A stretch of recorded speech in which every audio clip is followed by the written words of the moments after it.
다니엘서 12장입니다. 먼저 1절부터 4절까지 읽고 9절, 10절 연이어서 읽겠습니다.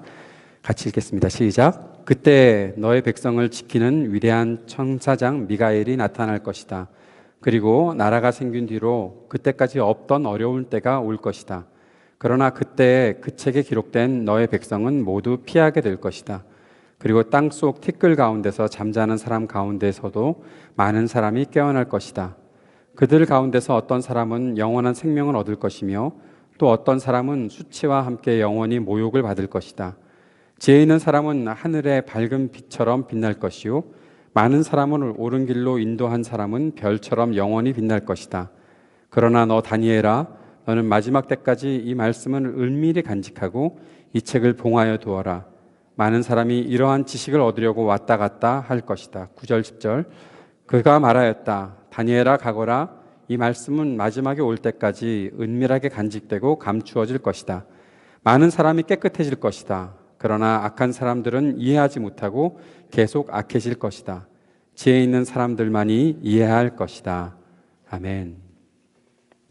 오늘 다니엘서 말씀 마지막 말씀입니다. 10번째 시간 지혜 있는 사람 그리고 많은 사람들이라는 제목으로 함께 말씀을 나눌 텐데 제 마음속에 복습을 한번 할까 말까 하는 고민이 좀 전까지 없었다가 갑자기 생기기를 시작했네요. 여러분께 묻겠습니다. 복습을 한번 할까요? 1장부터 12장까지 11장까지 쭉 한번 복습할까요? 싫어요? 예, 지성이가 싫대요. 지루하다 그거지? 고마워.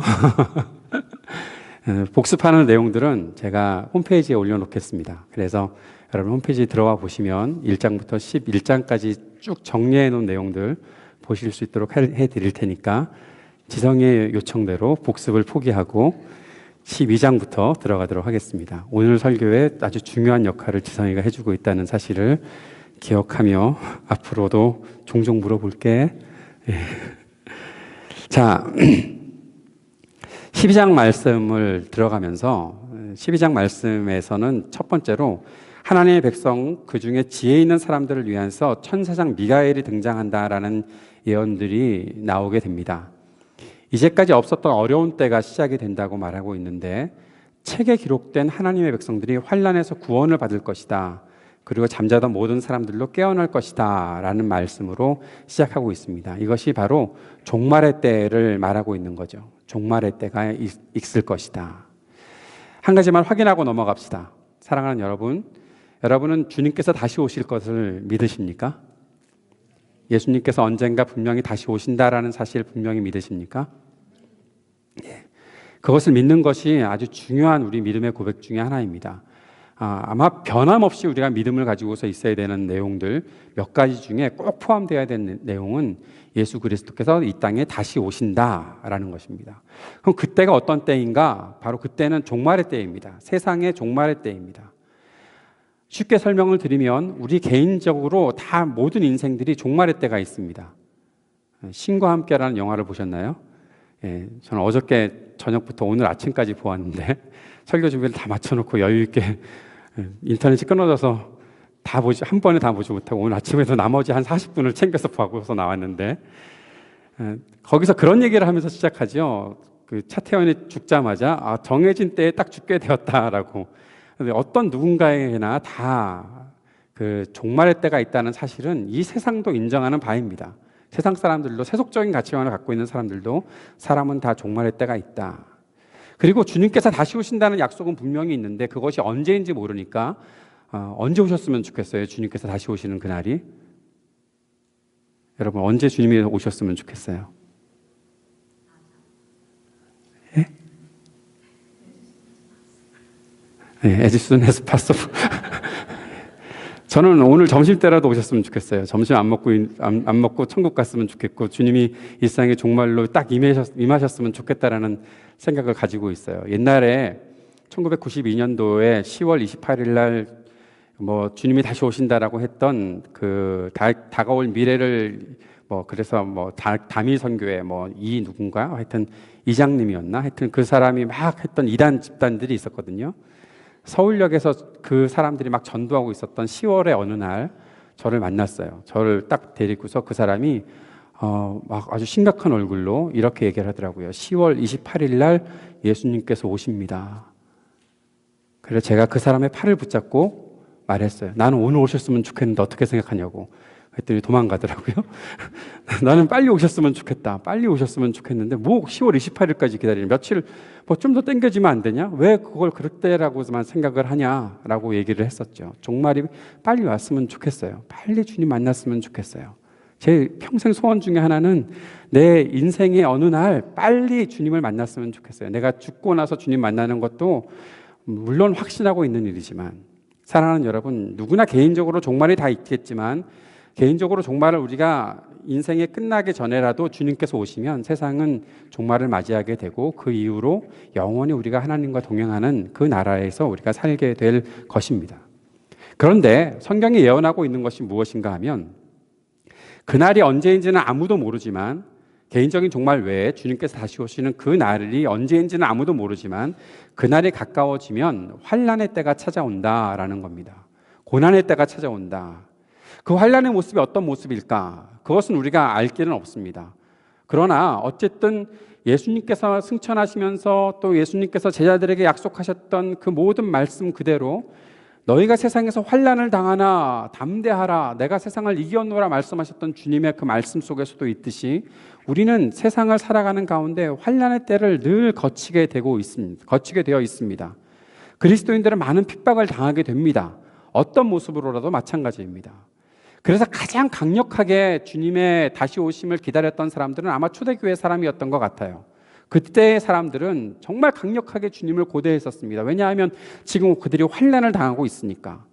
네로의 핍박뿐만 아니라 여러 시대를 거쳐서 계속해서 환난의 때가 찾아오니까, 주의 복음을 증거하고 있었던 사도 바울이 고난당하는 것도 물론이지만 지자들도 다 순교를 당하며 주의 복음을 증거하고 살았었으니까, 로마에 있었던 그리스도인들은 네로의 핍박 때 콜로세움에 잡혀가서 그 가운데서 사자의 밥이 되기도 하고 검투사들이 되어서 사람들 앞에서 자기들이 그렇게 생명을 잃는 모습들을 보여주어야 하는 그러한 환난의 때들을 겪고 있었습니다. 그런 것과 마찬가지로 우리들에게도 어떤 모습인지는 모르지만 환난의 때는 분명히 찾아온다는 것입니다. 그러나 여러분, 믿음의 선배들도 그러했던 것처럼 우리들도 끝까지 주님을 의지하고 살아갈 것입니다. 내가 고난을 피하려고 하지 아니하고 그 고난의 때를 맞닥뜨리고 고난을 돌파해 나가며 살아가게 될 것입니다. 그것이 우리가 갖고 있는 믿음의 모습입니다. 내 이익을 찾으려고 하지 않고 오직 그리스도를 위해서 살아가는 믿음의 길을 걸어갈 것입니다. 그것이 우리가 갖고 있는 믿음입니다. 사랑하는 여러분, 그럴 때마다 잊지 마셔야 하는 것이 있습니다. 개인적인 인생의 종말이든 주님께서 다시 오시는 세상의 종말이든 그때는 분명히 온다는 것, 그리고 그때가 되면 우리 주님께서 우리를 그의 품에 안아주시고 모든 눈물을 우리의 눈에서 씻어주신다라는 것, 그것이 우리가 믿고 있는 믿음입니다. 그것이 바로 약속을 품고 살아가는 지혜 있는 사람들의 모습입니다. 오늘 천사장 미가엘이 나타난 것은 환난의 때에 있는 사람들을 구원해내고 그들을 위로하고 그들에게 하나님의 약속의 말씀들을 다시 한번 깨우쳐주고 참된 지혜를 가지고 그 환난의 때, 마지막 때를 이겨나가도록 격려하기 위해 찾아온 것이죠. 지혜 안에 있는 사람들은 세속적인 가치관에 자기 만족적인 관점에서 벗어나서 또 고난이나 평안이나 그런 것들을 자기가 생각하고 있는 어떤 기준대로 판단하지 않냐고 끝까지 주님께서 원하시는 그 길을 가겠다, 주님을 믿는 마음을 가지고 살겠다, 그리스도를 위하여 살겠다라는 믿음을 고백하며 살아가게 된다는 것입니다. 왜냐하면 그들의 모든 기준이, 그리고 그들이 깨닫게 된 지혜가 바로 하나님의 말씀을 순종하는 것에 있기 때문에 그렇습니다. 말씀을 순종하는 길 앞에 고난이 있다라고 얘기한다면 지혜 있는 사람들은 결코 그 길을 피하지 않습니다. 왜냐하면 부활을 믿기 때문입니다. 사랑하는 여러분, 우리가 믿는 믿음 중에는 우리가 개인적인 인생의 종말을 맞이해서 죽어서 땅속에 파묻히게 되거나 화장을 하게 해서 다 불에 타게 되거나 인생이, 우리의 육체가 티끌처럼 이 땅에 다 없어지게 되는 그런 날이 된다고 하더라도 우리가 분명히 갖고 있는 믿음은 부활을 믿는다는 것입니다. 나는 다시 살아날 것이다. 그리고 주님께서 다시 오시는 그 날에 우리의 육체가 완전한 육체로 부활하여 하나님 앞에 끌려 올라가게 될 것입니다. 그것이 성경이 우리들에게 약속하고 있는 것입니다. 부활을 믿기 때문에 고난을 피하지 않습니다. 목숨을 부지하기 위해 타협하지 않습니다. 부활을 믿기 때문입니다. 남보다 더 잘 살겠다고 쉬운 길이나 빠른 길을 택하지 않습니다. 부활의 영광을 믿기 때문에 그렇습니다. 죽음도 두려워하지 않습니다. 어려움도 두려워하지 않습니다. 환난도 두려워하지 않습니다. 선교사님들이 왜 선교지에, 그 위험한 선교지에 갑니까? 왜 사람들로부터 지탄을 받아가면서까지 그러한 길들을 택하고 그 어려운 길을 갑니까? 왜 사람들이 이해하지 못하는 어려운 길들을 택하고 살아가는 것이 그리스도인들에게 있습니까? 그 그리스도인들이 부활을 믿기 때문에 그런 것입니다. 여러분, 부활을 믿으십니까? 한번 진지하게 정직하게 대답해 보십시오. 사랑하는 여러분, 부활을 믿으십니까? 다시 살아나게 되는 것, 환생 말고, 신과 함께 영화 보고서 환생 그런 거 생각하지 말고 부활, 주님께서 역사하시는 부활 말입니다. 부활. 만약에 우리가 부활을 믿는다고 하면서 고난의 길을 피하려고 한다면 그것은 부활을 믿는 것이 아닙니다. 그것은 모순입니다. 그건 믿음이 아니라 모순입니다. 수많은 교회들이 기독교의 부활을 아주 몹쓸 것으로 왜곡시켜 버렸습니다. 인생에서 내가 살아갈 때 잘 먹고 잘 사는 것, 그것이 기독교의 모든 것인 것처럼 사람들에게 그렇게 가르쳐 왔습니다. 교회들이 그랬습니다. 그러니까 부활의 메시지를 전할 수가 없습니다. 부활을 하려면 죽어야 하는데, 부활을 하려면 내가 고난을 당하더라도 그 죽음의 길이라고 할지라도 그 진리의 길을 걸어가야 하는데, 그렇게 걸어가는 것이 믿는 것처럼 생각하지 못하게 만들어버린 이 시대의 기독교의 메시지들은 부활에 대해서 사람들이 관심을 얻게 해버렸습니다. 우리가 부활의 메시지를 회복해야 합니다. 우리는 다음 주에 부활절을 맞이합니다. 어떤 분이 그러시더라고요. 이 시대 기독교가 창피해서 부활절 지킬 수 있겠냐고. 이번 부활절 그냥 넘어갈까? 뭐 그런 말씀도 하시더라고요. 저는 아니라고 생각합니다. 부활의 메시지를 바르게 가지고서, 부활의 믿음을 바르게 가지고서 우리가 이 땅에서 다시 한번 부활을 선포해야지요. 우리 안에, 이 세상에 생존에 목숨 걸고 살았던 우리 안에, 이 세상의 안위와 이 세상의 편안함과 이 세상의 만족들에 목숨 걸고 살았던 우리 안에, 우리의 내면에, 우리의 중심에 부활의 메시지를 다시 한번 가지고 와야죠. 사랑하는 여러분, 그리스도 중심, 말씀 중심의 삶을 살아가는 것은 바로 여기에 이유가 있습니다. 말씀이 가라고 하시면 가고, 말씀이 멈추라고 하시면 멈추고, 말씀을 따라 살아가는 삶의 모든 이유가 거기에 있습니다. 우리가 부활을 믿기 때문입니다. 고난의 길을 가더라도 당당하게 전진해야 하는 그러한 부활의 신앙을 가지고 살기 때문입니다. 지혜 있는 사람들은 그래서 결국 그들이 가는 그 모든 길 안에서 승리하게 될 것입니다. 부활의 영광을 맛보게 된다는 것입니다.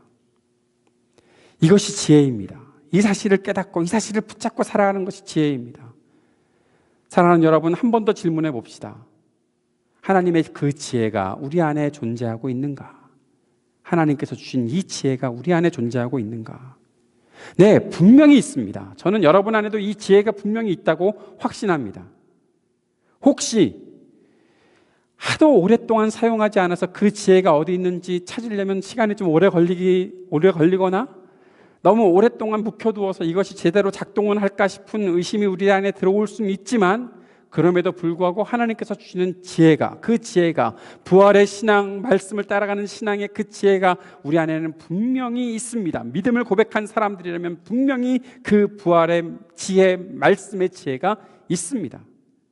혹시 그 지혜가 부족하거나 아직 없다면 주님께 구할 수 있습니다.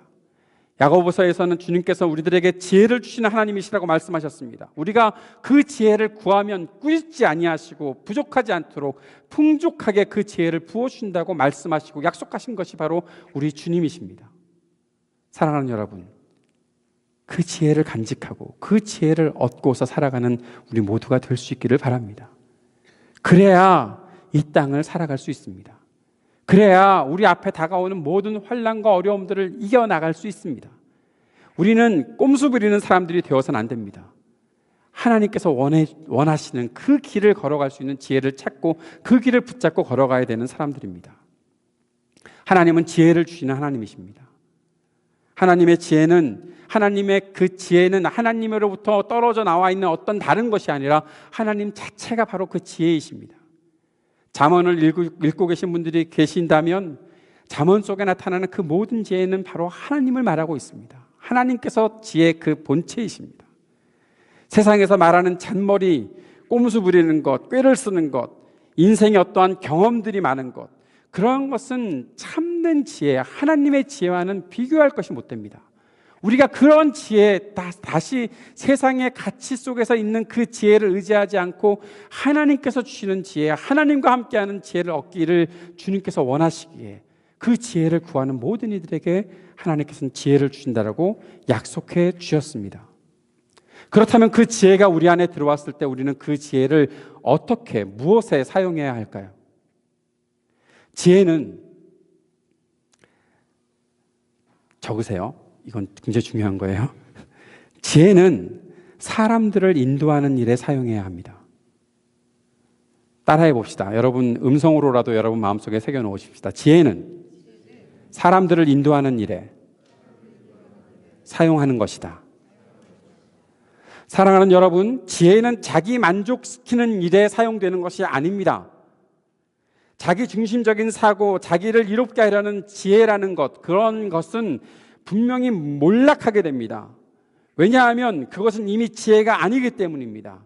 나 자신을 위해서 뭔가를 채우려고 하다 보면 그 사람은 분명히 무너지게 되어 있습니다. 이 세상에 유한한 것들을 의지하고 살기 때문에 그렇습니다.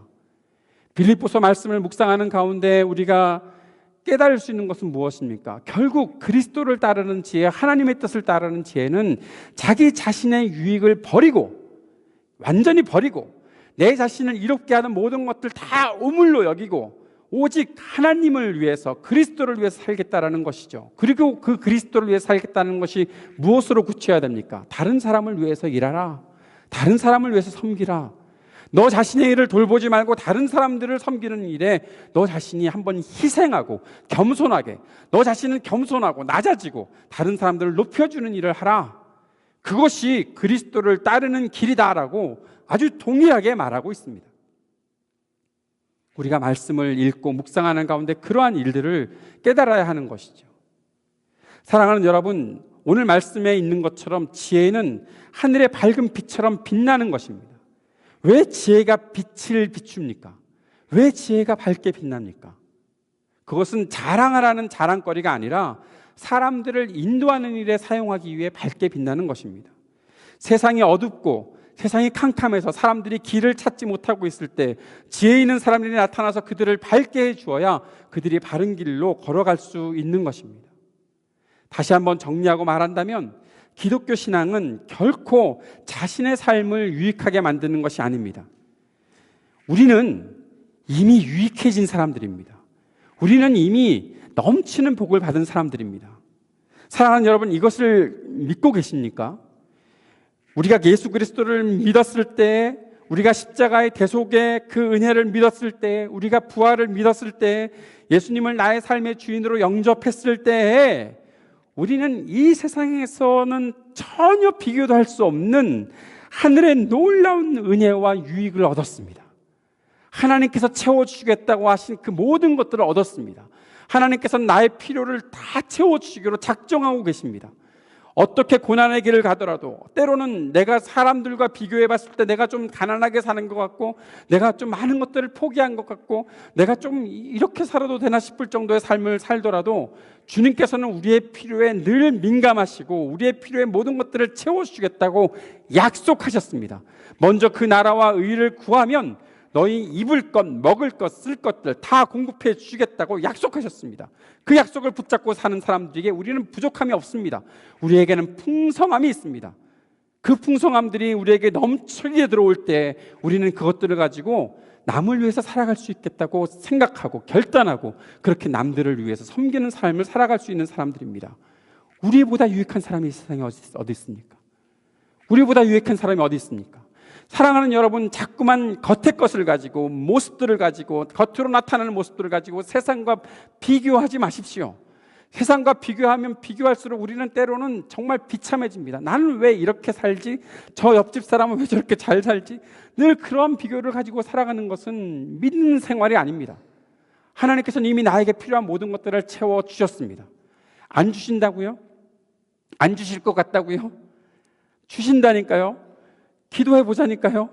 기도하고 하나님께 구해보자니까요. 하나님께서 주시나 안 주시나? 내가 다른 사람들을 위해서 살겠습니다. 그런데 내가 굶으면 어떻게? 내가 약해지면 어떻게? 하나님께서 나의 모든 것들을 채워주신다니까요.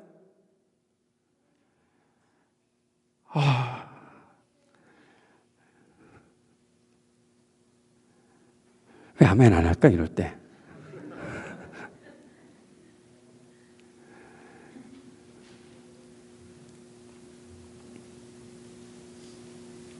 하나님은 그렇게 약속하신 것을 신실하게 지키십니다. 사랑하는 여러분 자신이 여러분 자신의 유익을 위해 애쓰지 않아도, 뭔가 더 얻어내려고 애쓰지 않아도 하나님께서는 여러분의 모든 것들을 이미 채워주기로 작정하셨고 하나씩 지금까지도 공급해 오셨습니다. 지금까지 공급해 주셨으니까 지금 이렇게 살아남아 있는 거지, 공급 안 해주셨으면 우리가 어떻게 살아남아 있겠습니까? 생각해 보세요. 하나님께서 주신 은혜가 없이 어떻게 지금까지 살아왔습니까? 그런데 뭐 더 찾아내려고 해요?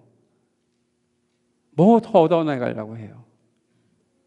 필요한 것들을 구하면 되는 거지. 필요한 것들을 얻으면 그대로 살면 되는 거지.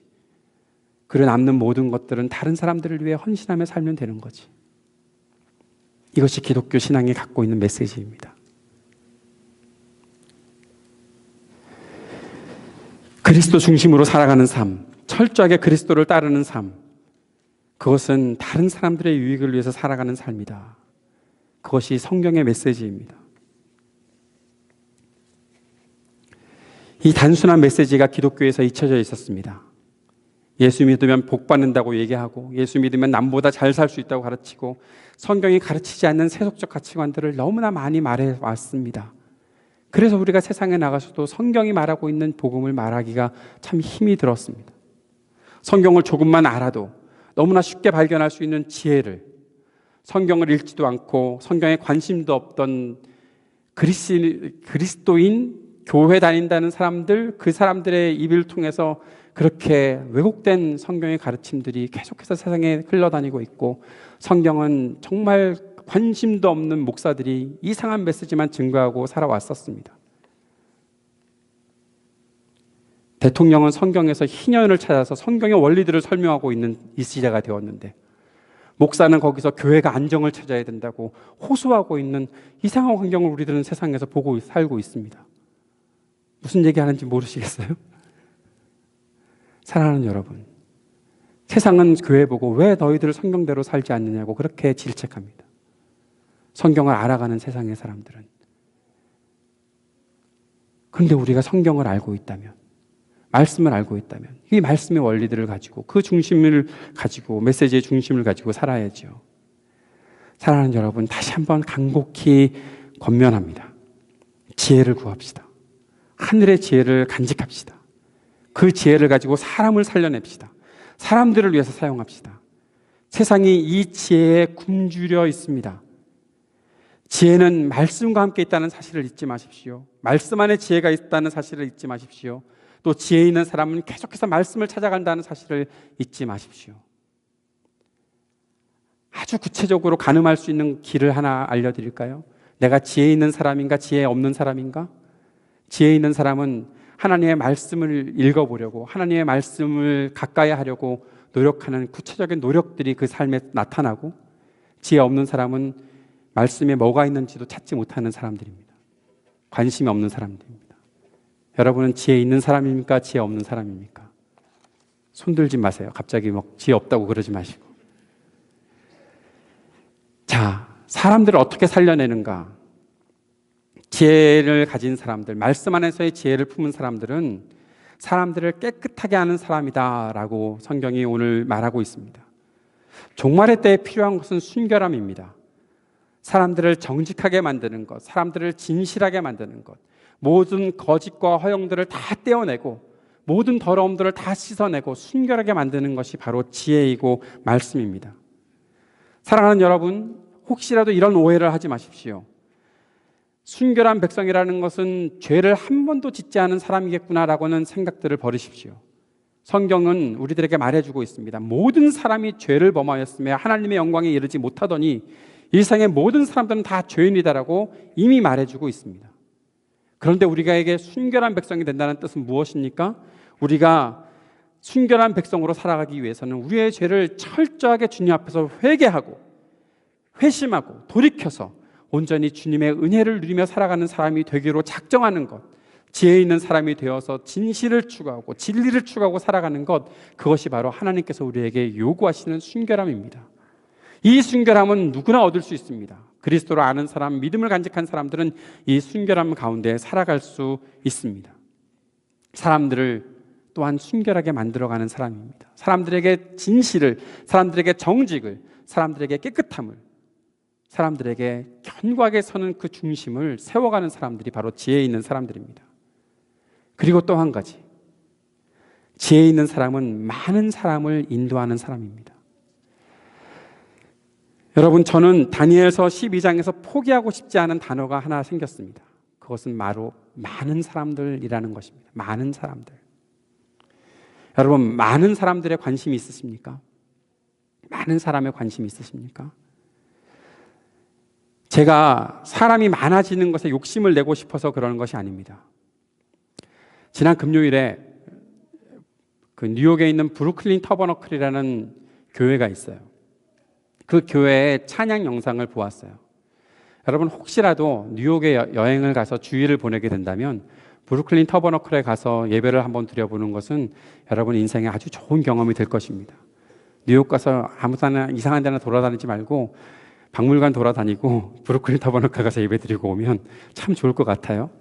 그런데 그 교회 성가대가 찬양하는 영상을 보았는데 제 마음속에 막 감동이 또 일어나는 거예요. 그 성가대원들은 우리 교회 교인들보다 숫자가 훨씬 더 많습니다. 그리고 그 성가대원들의 찬양은 언제나 힘차고 밝고 은혜롭습니다. 그런 것을 보면서 이러한 소망을 가졌습니다. 많은 사람들이 우리 교회에 찾아왔으면 좋겠다. 우리 교회도 이러한 찬양의 사운드가 좀 있었으면 좋겠다.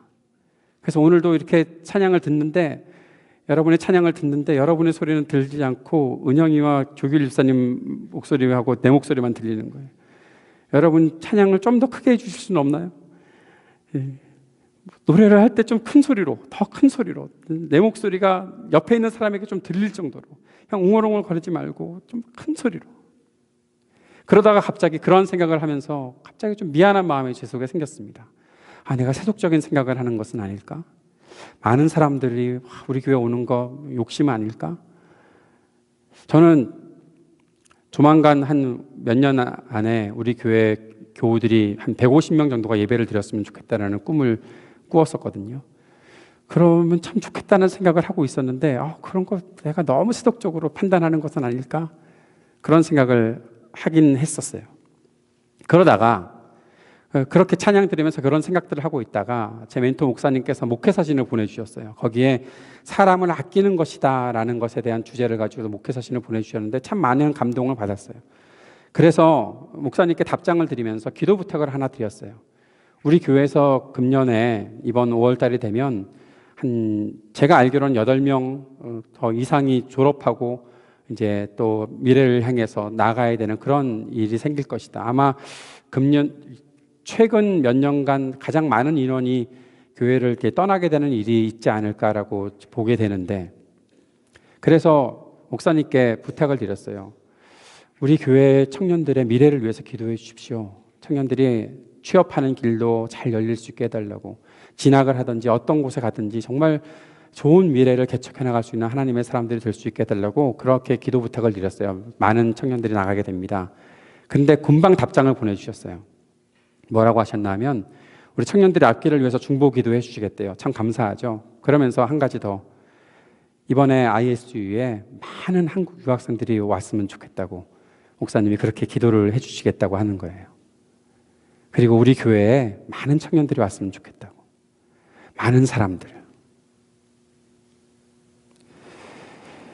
그 답장을 받고 나서 조금 전에 미안하게 생각했던 그런 생각들을 다 내려놓고 나 안미안할 거야. 우리 교회에 많은 사람들이 오도록 기도할 거야 라는 생각들을 했어요.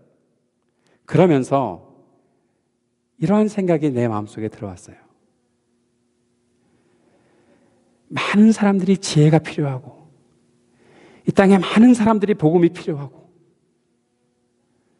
이 땅에 많은 사람들이 주의 말씀을 배워야 하는 그런 때를 우리가 살고 있는데 우리가 많은 사람들에게 대한 관심은 그건 욕심이야. 그건 세속적인 가치관이야. 그렇게 그냥 판단해버리고 그냥 우리끼리만 잘하면 되는 거야 라는 생각을 가지고 살아가는 것, 그것은 복음과는 어울리지 않는다라는 생각을 하게 되었어요. 다시 한번 복음을 설명해 드릴까요? 복음은 예수 그리스도께서 십자가의 죽으심을 겪고 우리의 모든 죄사함을 이루어 주셨다는 것, 그리고 예수님께서 부활하셔서 우리에게 새로운 생명을 주셨다는 것, 그리고 잊지 말아야 할 복음은 그 복음의 증인들이 처음부터 지금까지 살고 있다는 것, 이 세 가지가 복음의 요약이에요. 증인으로 살아가는 삶이 복음과 떨어질 수가 없어요. 사랑하는 여러분, 내가 예수 믿고 내가 십자가의 대속의 죽음 또 부활을 믿고 살아가면서 내가 구원받은 사람이 되었습니다. 그것만이 복음이 아니라 그 복음을 가지고 있는 사람이라면 증인으로 살아가는 것이 마땅하다. 그것까지도 복음이라는 거예요. 이 시대의 기독교가 그 복음의 메시지를 잊어버렸어요. 잃고 있었어요. 그것을 말하지 않았어요. 선교나 전도는 우리가 뭔가 믿음이 조금 더 성장하면, 내가 예수 잘 믿으면 그때서야 하는 것이라고 생각했었어요. 그러나 그건 아니에요. 성경을 읽어보세요. 그렇게 말하는 성경이 없어요. 누구나 복음을 증거하며 살아가요. 주의 복음을 증거하며 살아가요. 하나님 나라를 선포하며 살아가요. 아주 그 꼴사나워 보였던 제자들이 복음서에서 예수님께서 그들을 택하시고 그들을 둘씩 보내서 증거하라고 하셨어요. 그들을 보면 부족한 것이 너무 많아요. 그들은 그때까지만 해도 사도라고 칭함을 받을 수 있나? 우리가 읽을 때는 의심이 돼요. 그러나 그들은 그때부터 증거하며 살았어요. 증인으로 살았어요. 귀신을 내어 쫓았어요. 병자들을 고쳐주었어요. 말씀을 증거했어요. 주님과 함께 있는 그들의 삶들을 증거했어요. 그래서 많은 사람들이 주님께로 나오게 된 것이에요. 사랑하는 여러분, 복음의 증거를 빼놓고 복음을 말한다는 것은 가짜입니다. 내 속에 나를 구원하신 예수 그리스도의 은혜가 있다면, 부활을 믿는 믿음이 있다면 우리들은 사람들을 섬겨주고 사람들을 위해서 내 자신을 희생하고 내 자신은 겸손히 낮아지더라도 사람들을 바른 길로 세우기 위해 애써주며 그들을 높여주며 그들을 하나님께로 인도하는 삶을 살아가는 거예요. 그것이 복음이에요. 그것을 우리가 알기 위해 애쓰며 말씀을 자꾸만 묵상해 나가는 거예요. 지혜는 한 사람에게 머물지 않습니다. 하나에만 그치지 않습니다. 나 자신에게 와서 머물지 않습니다. 하나님의 말씀, 하나님의 지혜, 하나님의 복음은 내 자신에게 와서 딱 간직한 채로 나만 됐으면 끝 하고 말하지 않습니다. 증거되게 되어 있습니다. 왜냐하면 많은 사람들에게 이 지혜가, 이 말씀이, 이 복음이 필요하기 때문입니다. 우리는 하나님의 비전을 가지고 사는 사람들입니다. 하나님의 비전을 가지고 사는 사람들은 다른 사람들을 바른 길로 인도하는 사람들입니다. 우리는 많은 사람들을 구원의 길로 인도하기 위해 살아가야 되는 것은 우리가 가지고 살아야 되는 소명이고 사명입니다. 어떻게 한 사람씩 한 사람에게 정성을 다하고 한 사람을 온전히 섬기면 그 사람을 통해 복음은 증거되게 되어 있어요. 이 세상의 수많은 복음 증거자들은 그를 아껴주었던 한 사람 때문에 성장한 사람들이에요. 그를 아껴주고 섬겨주었던 그 누군가가 있어서 그들을 통해서 복음이 증거되고 수많은 사람들이 주님께 돌아오는 역할을 했던 거예요. 조지 물러가 그랬습니다. 빌리 그레함이 그랬습니다. 수많은 믿음의 사람들이 그랬습니다. 예수님이 베드로를 쫓아다녔어요. 어떻게 보면 예수님은 복음서에서 베드로만 따라다니는 사람처럼 보였어요. 그리고 베드로를 변화시키셨습니다. 베드로를 통해서 수많은 사람들이 복음을 알게 되었습니다. 우리도 그렇게 살아갈 것입니다. 우리도 그렇게 살아갈 것입니다. 친구를 전도하는 일, 우리만 잘 살고 우리만 좋아지려고 하는 일 아닙니다. 친구에게 아주 소중한 편지를 하나 쓰는 일, 그들을 교회로 인도해 와서 함께 우리가 주의 사랑과 은혜를 나누는 일, 그것은 단지 여러분 우리 교회를 확장시키려고 하는 일 아닙니다. 그것이 있어야 이 땅의 사람들이 살 수 있기 때문에 그런 것입니다. 많은 사람들에게 복음을 증거하는 교회, 많은 사람들을 바른 길로 인도하는 교회, 그것이 우리에게 실현되기를 간절히 소망합니다. 다니엘서 12장 말씀 마치면서 한 가지 우리가 알고 있어야 되는 사실이 있습니다. 여기에 뭐 한 때와 두 때, 세 때 반, 뭐 1335일 뭐 그런 정확한 계산에 된 날짜들이 나오는 것은 여러분 주님께서 우리들에게 그러한 때가 있을 것이라는 것을 말씀하시는 것이지 어떠한 숫자적으로 계산해서 무엇인가 그대로 일어날 것이다라고 말씀하는 것은 아닙니다. 이미 환난의 때는 예수님이 승천하신 이후에 성령께서 그들에게 강림하신 이후부터 시작된 것이라 믿습니다. 그것이 우리가 갖고 있는 신학이고 우리가 따라가고 있는 말씀을 깨닫는 과정들입니다. 우리에게 있어서의 이 환난의 때, 어려운 때, 우리가 어떠한 사람들로 이 땅에 존재하고 있어야 되는지를 기억합시다. 지혜 있는 사람들로 살아갈 수 있기를. 그래서 별처럼 밝게 빛나기를, 내 자신이 나 자랑하려고 밝게 빛나는 것이 아니라 이 땅에 많은 사람들을 인도하기 위해 밝게 빛나는 일, 그 일을 위해 살아가는 저와 여러분이 되었으면 좋겠습니다. 이의 지혜를 간직하고 주님께서 말씀하시는 것처럼 끝까지 신실한 사람, 그래서 주님께서 주시는 보상을 받고 살아가는 사람, 그렇게 살아가면 되겠습니다라고 주님께 고백하는 믿음의 고백이 우리 가운데 계속 이어지게 되기를 주의 이름으로 축원합니다. 기도합시다. 하나님 아버지, 우리가 지혜 있는 사람으로 살아갈 수 있도록 우리를 도우시고 인도하여 주옵소서. 예수님 이름으로 기도합니다. 아멘.